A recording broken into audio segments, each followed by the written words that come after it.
कभी सोचा कि बिजनेसमैन इतना पैसे होते हुए भी टैक्स क्यों नहीं भरते? ऐसा वो कर पाते हैं। बैंक से लोन लेने की वजह से सभी बड़े बिजनेसमैन की कंपनियां होती हैं। अगर एक बिजनेसमैन को 1,000 करोड़ चाहिए खर्चा करने के लिए, तो वो 1,000 करोड़ की अपनी कंपनी में से सैलरी नहीं लेगा, बल्कि 1,000 करोड़ का बैंक में से लोन लेगा। क्योंकि बिजनेसमैन ये जानते हैं कि अगर वो अपनी कंपनी में से सैलरी लेते हैं तो उस पर लगेगा इनकम टैक्स।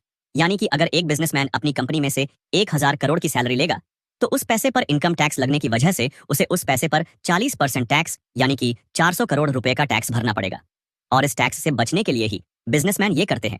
बड़े बिजनेसमैन के पास अपनी कंपनी के शेयर्स होते हैं, यानी कि अपनी कंपनी के अंदर हिस्सा होता है। अगर एक बिजनेसमैन को 1,000 करोड़ चाहिए अपने 1 साल के खर्चे चलाने के लिए, तो वो उस पैसे की अपनी कंपनी में से सैलरी नहीं लेगा, बल्कि उसका जो हिस्सा अपनी कंपनी में है उसको बैंक वालों को गिरवी रखकर 1,000 करोड़ का लोन ले लेगा। बैंक वाले उसे चार्ज करेंगे 4% का इंटरेस्ट रेट, जिससे उसे 400 करोड़ का टैक्स नहीं भरना पड़ेगा और बैंक वालों को 40 करोड़ रुपए देकर ही उसका काम हो जाएगा।